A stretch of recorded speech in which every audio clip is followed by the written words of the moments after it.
noches, bienvenidos a TV Perú Mundo. Los saluda Josefina Townsend. Hoy nos acompaña Farid Kahat. Farid, ¿qué tal? ¿Cómo estás? Buenas noches. La crisis en la que está sumergido Yemen desde el 2011 amenaza con ser aún más grave tras el asesinato del expresidente Ali Abdullah Saleh a manos de rebeldes hutíes. Ellos atacaron su automóvil blindado con artillería y luego lo mataron a tiros. La muerte de Saleh representa un golpe para la coalición liderada por Arabia Saudita. Romper su pacto con los hutíes le costó la vida al expresidente de Yemen, Ali Abdullah Saleh, quien fue asesinado este lunes por dichos rebeldes, que antes eran sus aliados. Dentro y alrededor de la casa del expresidente todavía se podía ver el humo, horas después de que los hutíes estallaran parte del edificio, aunque a Saleh lo asesinaron mientras viajaba en un blindado. En este gran día histórico y excepcional, el día de la caída de la conspiración traidora, es un día negro para los estados agresores en sus conspiraciones contra nuestro querido pueblo yemení. Presentamos nuestras felicitaciones a todos los hijos de nuestra querida nación. El líder de los hutíes ha advertido a Arabia Saudita y Emiratos Árabes Unidos que mientras Yemen no sea seguro, continúen los ataques y las mujeres y niños sufran, seguirán en guerra y no gozarán de seguridad y estabilidad. En tanto, el presidente Abed Rabu Mansur Hadi pidió a los yemeníes levantarse contra los hutíes, alineados con Irán luego de este crimen. Aplaudo a la familia del expresidente Ali Abdullah Saleh. Exhorto a todas las personas de nuestra nación que aún están bajo control de estas milicias criminales terroristas que se levanten en sus caras, resistiéndose a ellos y renunciando a ellos. El blindado en el que viajaba Saleh fue interceptado al sur de la capital Sanaa por milicianos hutíes. De acuerdo con la agencia Reuters, ellos dispararon una granada propulsada por cohete y luego lo mataron con un disparo en la cabeza al notar que en el vehículo estaba el expresidente. El asesinato fue una venganza luego de que el fin de semana Saleh se mostrara dispuesto a negociar con la coalición liderada por Arabia Saudita una salida a la guerra que lleva ya 2 años y medio. Nacido en 1942, Ali Abdullah Saleh gobernó Yemen del Norte desde 1978 y lideró el país unificado desde 1990 hasta febrero de 2012. Después de Muammar Gaddafi, fue el presidente árabe con mayor tiempo en el poder. Con este asesinato, pobladores, políticos y analistas temen que la situación en Yemen empeore. La guerra que el mundo ignora es la portada de la revista The Economist al referirse a la guerra en Yemen, el país más pobre de Oriente Medio, incluso ya lo era antes de esta guerra. Así es, y esta guerra ha terminado por convertirlo ya no solo en el país más pobre de Oriente Medio, un país relativamente pobre, incluso para estándares globales, sino en un desastre humanitario creado por la acción de milicias locales y ejércitos extranjeros. Se calcula que 2/3 de la población tienen riesgo de padecer hambre o enfermedades como el cólera, del cual la mayor epidemia de cólera del mundo en este momento está en Yemen, no solo como una consecuencia del daño que la guerra ha causado a la infraestructura de salud, sino además por el hecho de que parte de las tácticas de guerra de la coalición liderada por Arabia Saudita incluyen cercar puertos y aeropuertos, impedir el ingreso de alimentos y medicinas. ¿Qué cambia con el asesinato de este expresidente?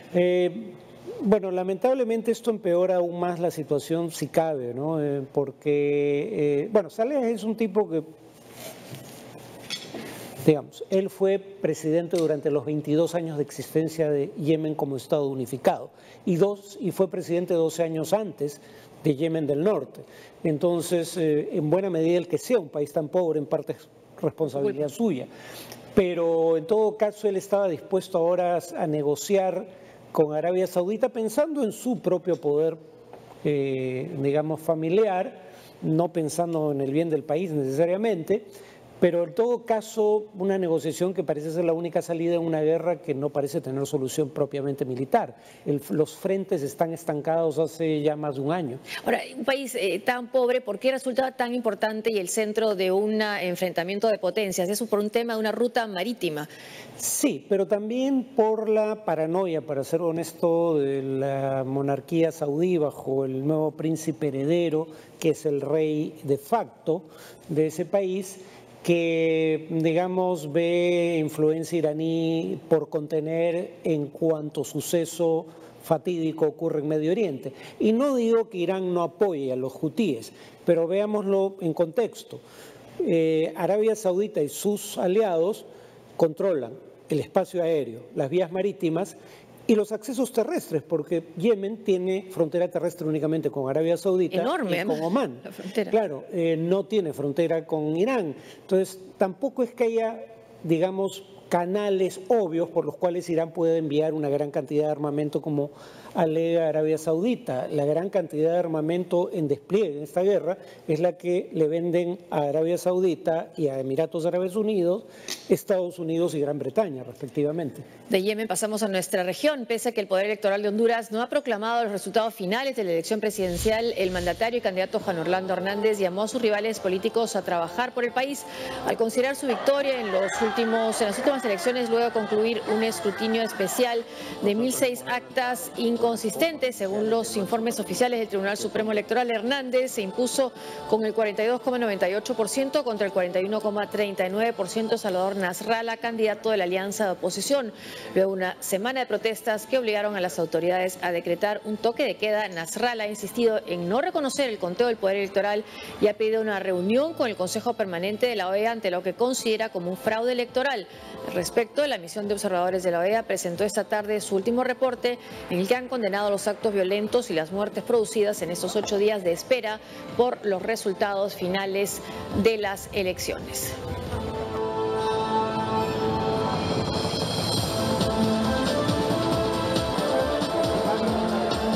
Declaraciones del ministro de Seguridad de Honduras, Julián Pacheco. Secretaría de Seguridad le pide a los políticos que respeten esta institución y a los medios de comunicación que informen, lejos de crear incertidumbre. Somos pacientes, pero no somos débiles, no van a lograr desestabilizar esta institución. Un toque de queda desde las 6 de la tarde, incluso se habla y en su cuenta de Twitter el candidato opositor habla de policías que se están negando a disparar, bueno, para evitar mayor violencia, ¿no? Porque es una demostración de civiles en las calles. Ahora, tanto ha querido una reelección Hernández y probablemente la logre, pero ¿a costa de qué? Bueno, de deslegitimar su próximo gobierno probablemente. Habría que recordar que Hernández, siendo congresista, fue uno de los que respaldó el golpe de Estado contra Zelaya. ¿Por qué? Porque Zelaya pretendió convocar una consulta popular no vinculante sobre la posibilidad de reformar la Constitución para, entre otras cosas, introducir la reelección presidencial. Y la Constitución no solo prohíbe, es una cosa única hasta donde yo conozco, es una cosa única que solo existe en Honduras, no solo está prohibida la reelección presidencial, está prohibido proponer la reforma de la Constitución para introducirla. Entonces, por eso justificaron el golpe que, digamos, el resto de la comunidad hemisférica condenó a través de una activación de la Carta Democrática Interamericana, sino que luego, paradójicamente, el propio Hernández, que en ese momento estaba en favor de la destitución de Zelaya, con la anuencia de un tribunal constitucional complaciente con el poder de turno, decide que no son aplicables los artículos respectivos de la Constitución y él mismo se hace reelegir, estando la reelección expresamente prohibida en la Constitución. Entonces ya su candidatura en sí podía considerarse inconstitucional y hay irregularidades palmarias que, dada la escasa diferencia entre candidatos en el conteo final, ameritaría un escrutinio, digamos, más detenido de las actas, cosa que está pidiendo, por ejemplo, la Unión Europea. La Unión Europea ha pedido eso, sí, que se cuenten, que haya un recuento de las actas y las actas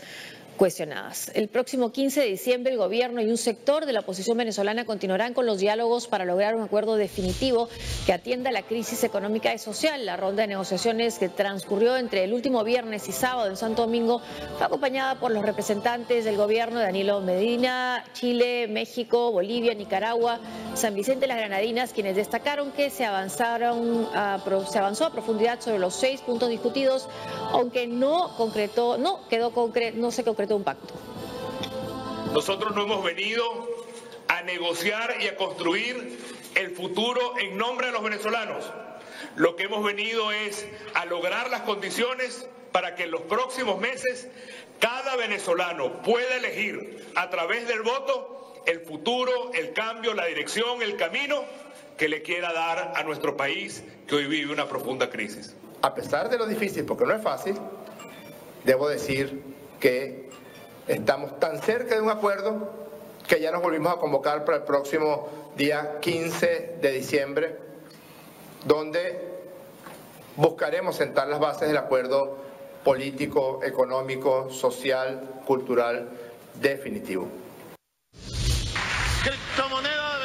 El gobierno de Nicolás Maduro está pensando cómo eludir el bloqueo comercial de Estados Unidos y Canadá. En su programa semanal de televisión, Maduro anunció la creación del Petro, una criptomoneda similar al Bitcoin que estará basada en las reservas de tesoros nacionales como el oro, el gas, el diamante y el petróleo. En Venezuela el uso de monedas virtuales no es un tema nuevo, dado que la nación es considerada por especialistas como un paraíso para producir los Bitcoins por los bajos costos de electricidad.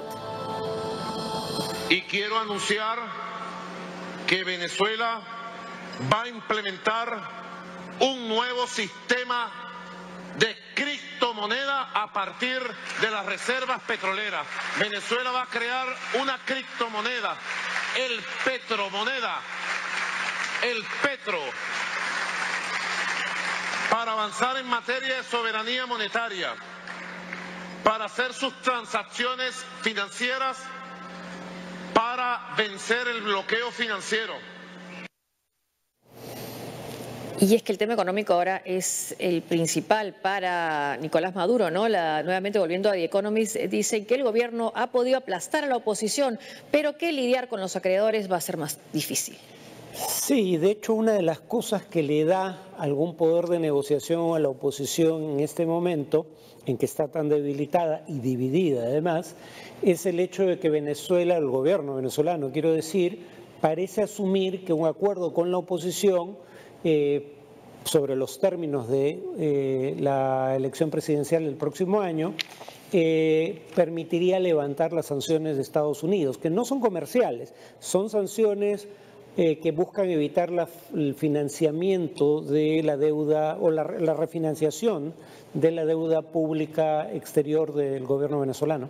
Pero después toma decisiones Nicolás Maduro bastante provocadoras y que parecen ir en otro sentido, porque nombra a Tarek El-Aissemi como la persona con la que hay que tratar para ver en los temas de la creencia cuando está en la lista de sancionados por Estados Unidos. Y cuando no es especialista en el tema, o sea, no sabe nada particularmente relevante sobre el tema. Y tampoco se especializa en petróleo el nuevo presidente de PDVSA y es el cercano a Diosdado Cabello. Carlos Paparoni fue víctima de un atentado en Caracas, informa el Diario Nacional. El legislador transitaba por el sector Plaza Venezuela cuando le propinaron varios disparos.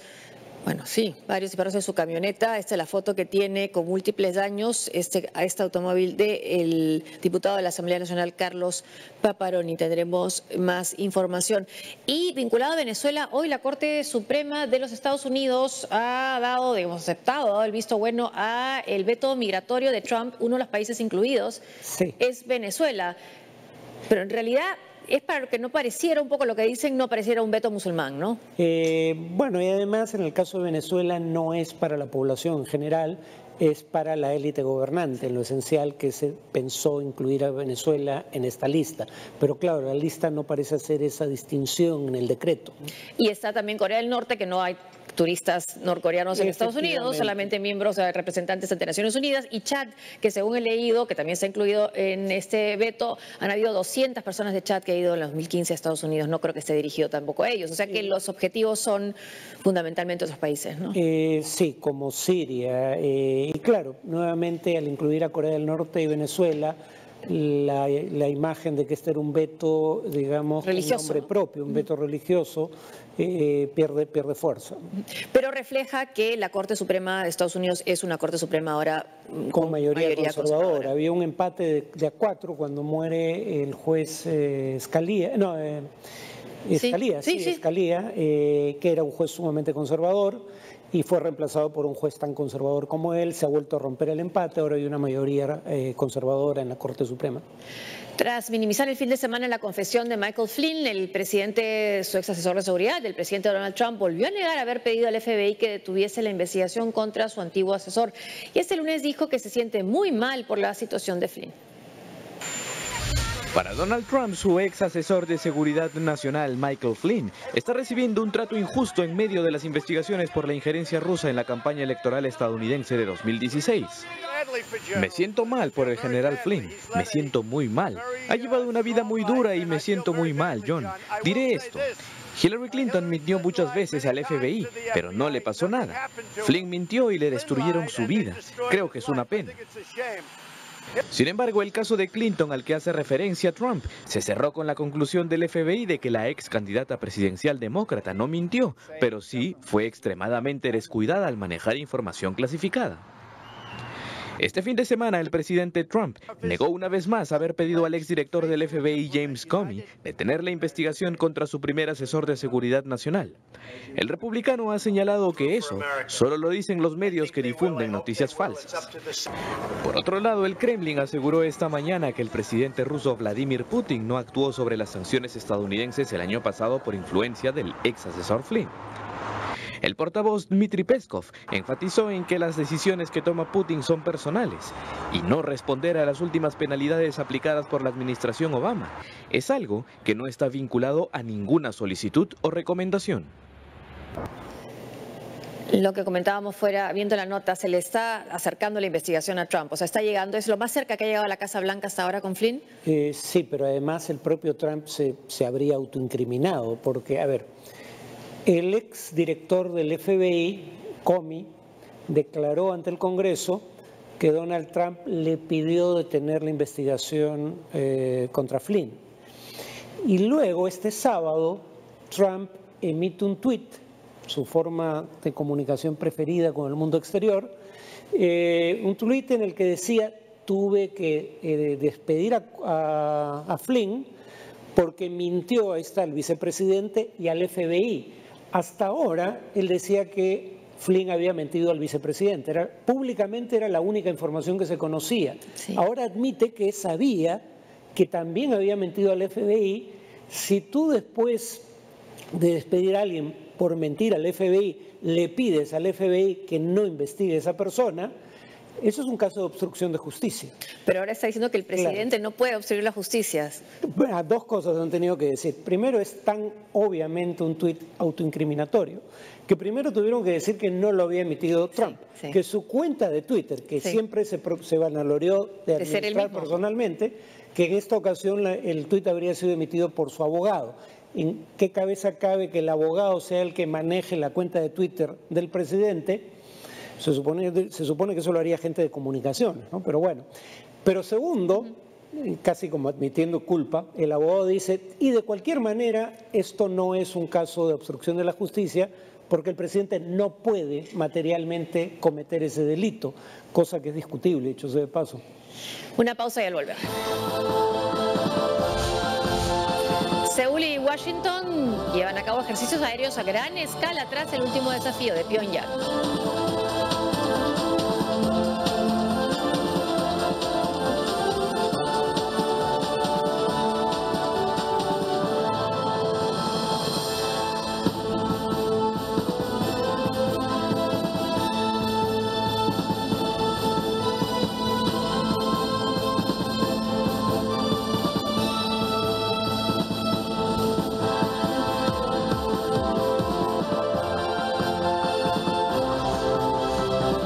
Estados Unidos y Corea del Sur han realizado ejercicios aéreos conjuntos a gran escala este lunes. Las imágenes proporcionadas por la Fuerza Aérea Surcoreana mostraron aviones de combate estadounidenses F-22 Raptors y F-15C junto a otros 230 aviones que correrán hasta el viernes en 8 instalaciones militares estadounidenses y surcoreanas. Estos ensayos vienen una semana después de que Pyongyang probara su misil balístico intercontinental, el más avanzado hasta el momento. Según el Ministerio de Defensa surcoreano, el objetivo de sus ensayos es mejorar la capacidad de operaciones combinadas de guerra de las Fuerzas Armadas entre los aliados. Londres y Bruselas siguen sin fijar un acuerdo respecto a los derechos de los ciudadanos europeos en Reino Unido y británicos en la Unión Europea. Este consenso es básico para avanzar a la siguiente fase de negociaciones. El tema de la frontera con Irlanda del Sur es otro. La primera fase de las negociaciones para el Brexit se retrasan al no hallarse un entendimiento común entre la Unión Europea y el Reino Unido. Sin embargo, el líder de la Comisión Europea, Jean-Claude Juncker, y la primera ministra británica, Theresa May, son optimistas en alcanzar un acuerdo antes de la reunión del Consejo Europeo, programada para el 15 de diciembre, a fin de iniciar la segunda etapa de negociaciones. En un par de temas quedan algunas diferencias que requerirán más negociación y consulta y continuarán.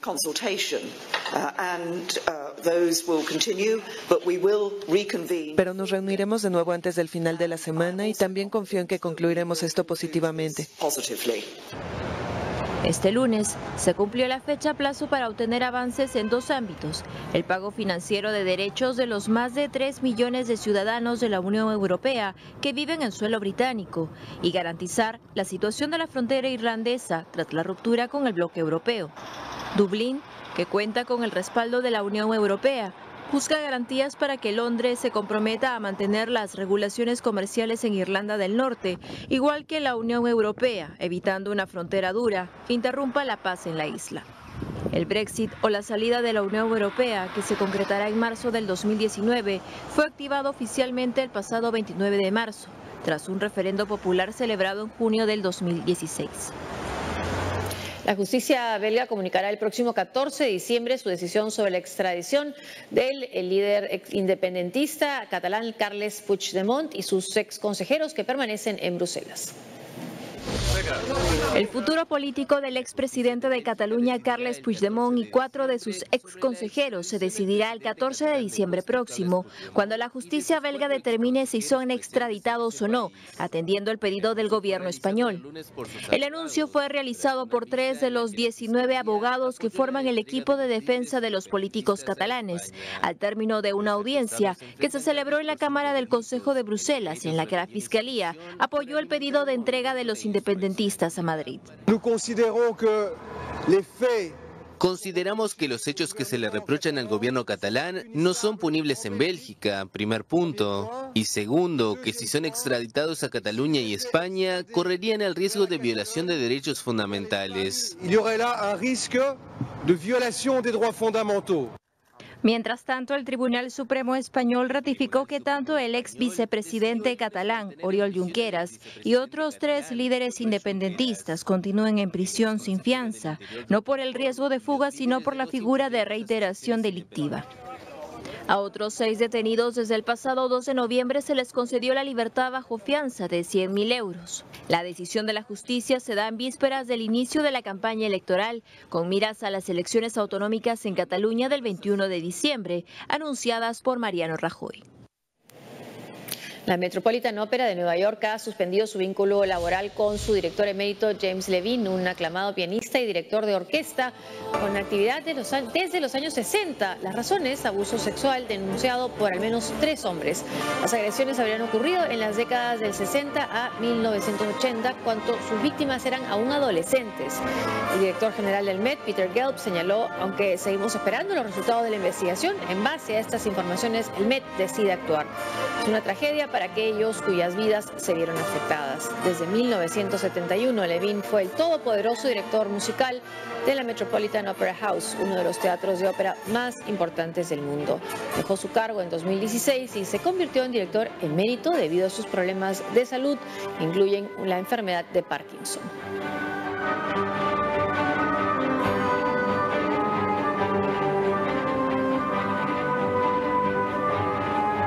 Una última noticia que ya comentaremos mañana. La Cancillería del Perú informa que, buenas noticias, la fiscal Luz del Carmen Ibáñez es elegida jueza de la Corte Penal Internacional. Por primera vez una representante de nuestro país integra este tribunal de alto prestigio en el mundo. Hasta aquí la información internacional. Gracias por acompañarnos. Gracias, Farid. Hasta mañana. Buenas noches.